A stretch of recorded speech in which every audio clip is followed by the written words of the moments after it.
So, are we allowed to think aloud here? Yes. Yes, you're allowed to think as aloud as you can. Right. I kind of want to talk a little bit with you guys about like our struggles Okay. as Muslims in America, and how you guys have personally went about it, because a lot of people, everybody basically, that's Muslim struggles with Right. their identity, struggles with who they are in this country. Sure. So how did you guys go about it? Well, I mean, it's really crazy because I never really saw myself changing, going down this path at least this early. I definitely in my heart believed in Islam, but I never thought that I would, like, as a 21-year-old, be like trying to really actively improve my spirituality, my religiousness, and my closeness to Allah. But the crazy thing is, it's like you realize that once you realize that nothing else matters except for your relationship with Allah, it's just like an awakening. Like everything you do is temporary. Like this life is actually it's such a cliche. Like this life is so short. Like live it to your fullest, but that's like so true. You know, you have one life, but you have to realize your purpose. And God, if you think that God put you on this earth, then that purpose becomes clear. And everything else becomes secondary, right? Success, partying, woman, all this stuff, having fun. Obviously do it, but that all becomes secondary. You know what's crazy is that you're alive, like you're dead more than you are alive. Now, let's say that the Right. universe has been around for like 14.3 billion Right. years, right?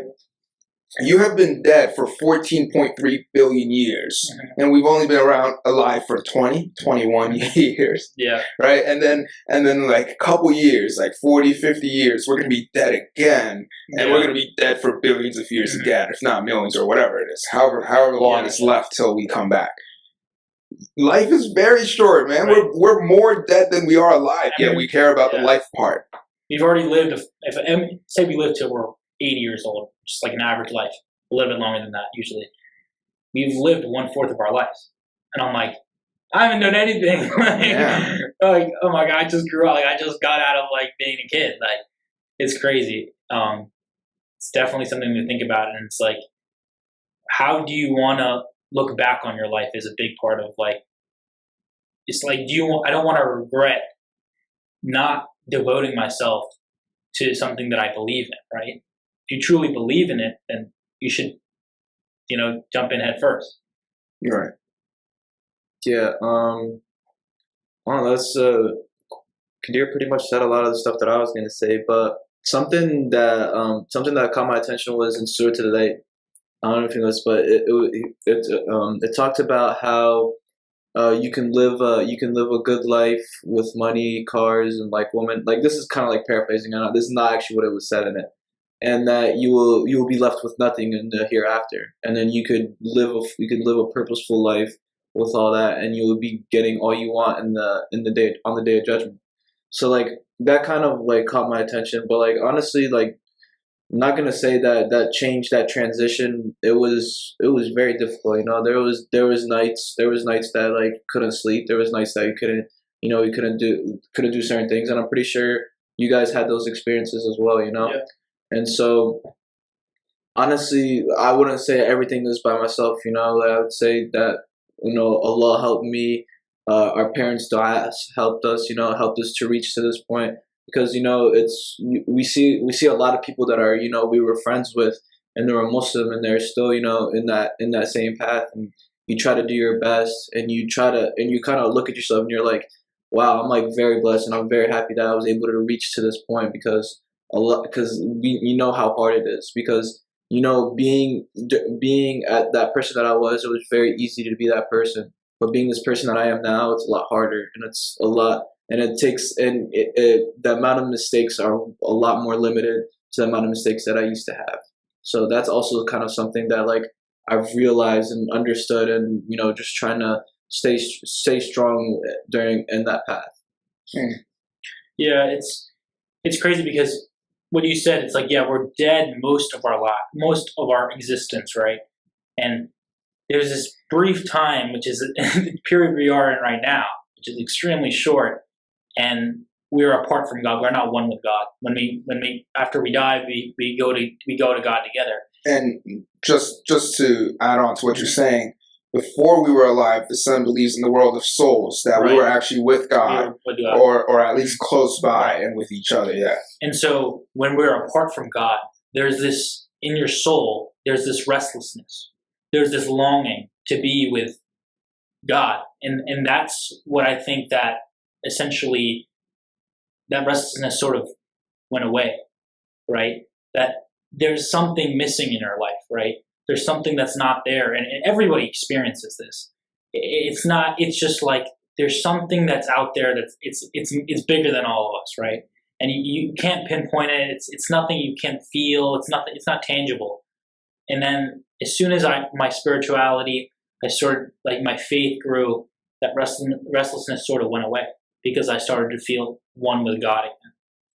It's crazy that you say that, because when I read the Quran, or when I pray, or when I, have those moments where I'm having a deep connection with God, I feel like a superhuman. Like it's the best I feel spiritually, mentally, and physically. And I never thought about it that way. It's just like we're longing, our souls are longing to be back with God. Right. And I think our souls, that's why it's very difficult for us to accept that we're just going to die. The reason being is that our souls don't die. Mm-hmm. And so when we're told, when people around us are trying to tell us that, oh, there's no life after this, you're just going to die and that's it.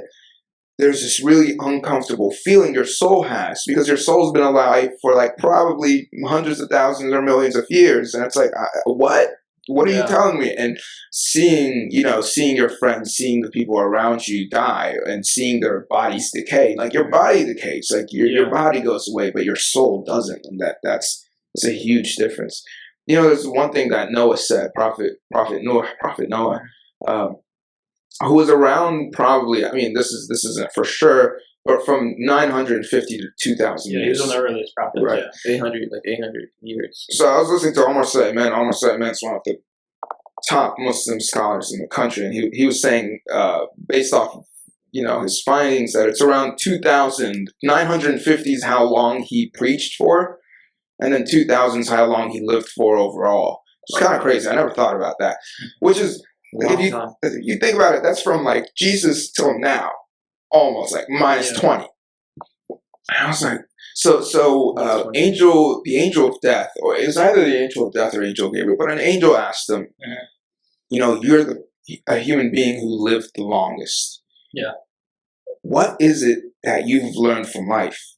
And he said, life is like a home, with a small home with two doors, one in the front and one in the back. And you walk in from the back, briefly pause and look around, and you walk out the other door. I was like, it's a guy who lived for 2,000 years, and that's how he saw life.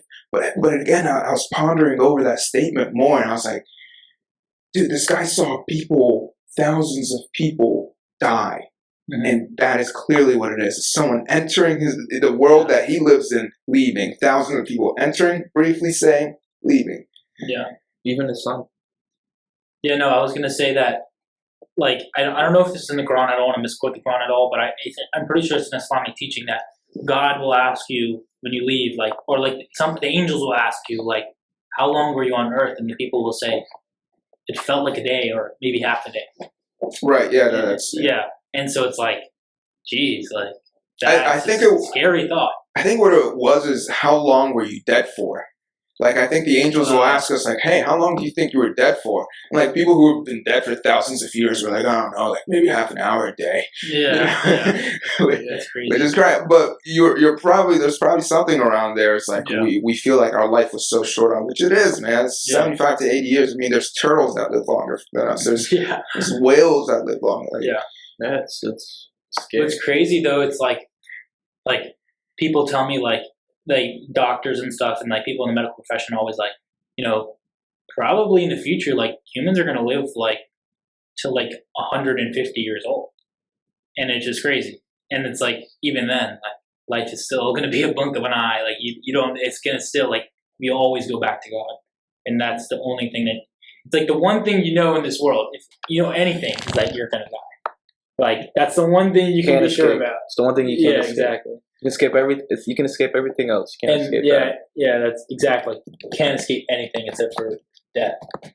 And it's like the Stoic philosophers. I don't know if you're like familiar with Marcus Aurelius, but he's like living like a meaningful life is thinking about death all the time. You should think about the fact that you are going to leave, and you're going to leave a legacy regardless. You will either be forgotten or you will be remembered.